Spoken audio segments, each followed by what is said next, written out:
ഈ പാട്ടിന്റെ വീഡിയോയ്ക്ക് താഴെ ഗാനരചയിതാവിനെ കുറിച്ച് യാതൊരു ധാരണയുമില്ലാത്ത കുറച്ച് കുഞ്ഞി പിള്ളേരുടെ ട്രോൾ കമന്റുകൾ കണ്ടായിരുന്നു. വയലാർ എഴുതുമോന്ന് ആളെ വേണ്ടത്ര പരിചയമില്ലാന്ന് തോന്നുന്നു. മലയാള സിനിമയിൽ അനേകം മധുര ഗാനങ്ങൾ സമ്മാനിച്ച ഗാനരചയിതാവ്. കവിത തുളുമ്പുന്ന 500-ലധികം ഗാനങ്ങൾ നമ്മൾക്ക് നൽകിയ അദ്ദേഹം മാർച്ച് 17-ാം തീയതി ഈ ലോകത്തു നിന്നും യാത്രയായി. ഈ വീഡിയോ അദ്ദേഹത്തിനുള്ള ട്രിബ്യൂട്ട് ആണ്.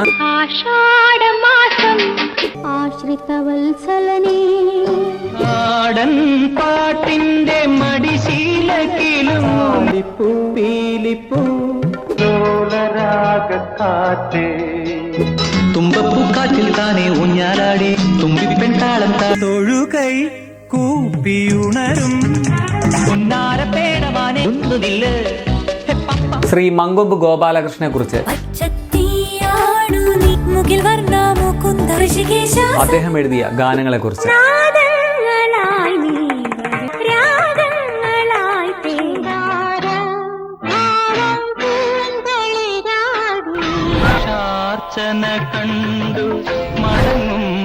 ഫുൾ വീഡിയോ പുത്തൂരം യൂട്യൂബ് ചാനലിൽ.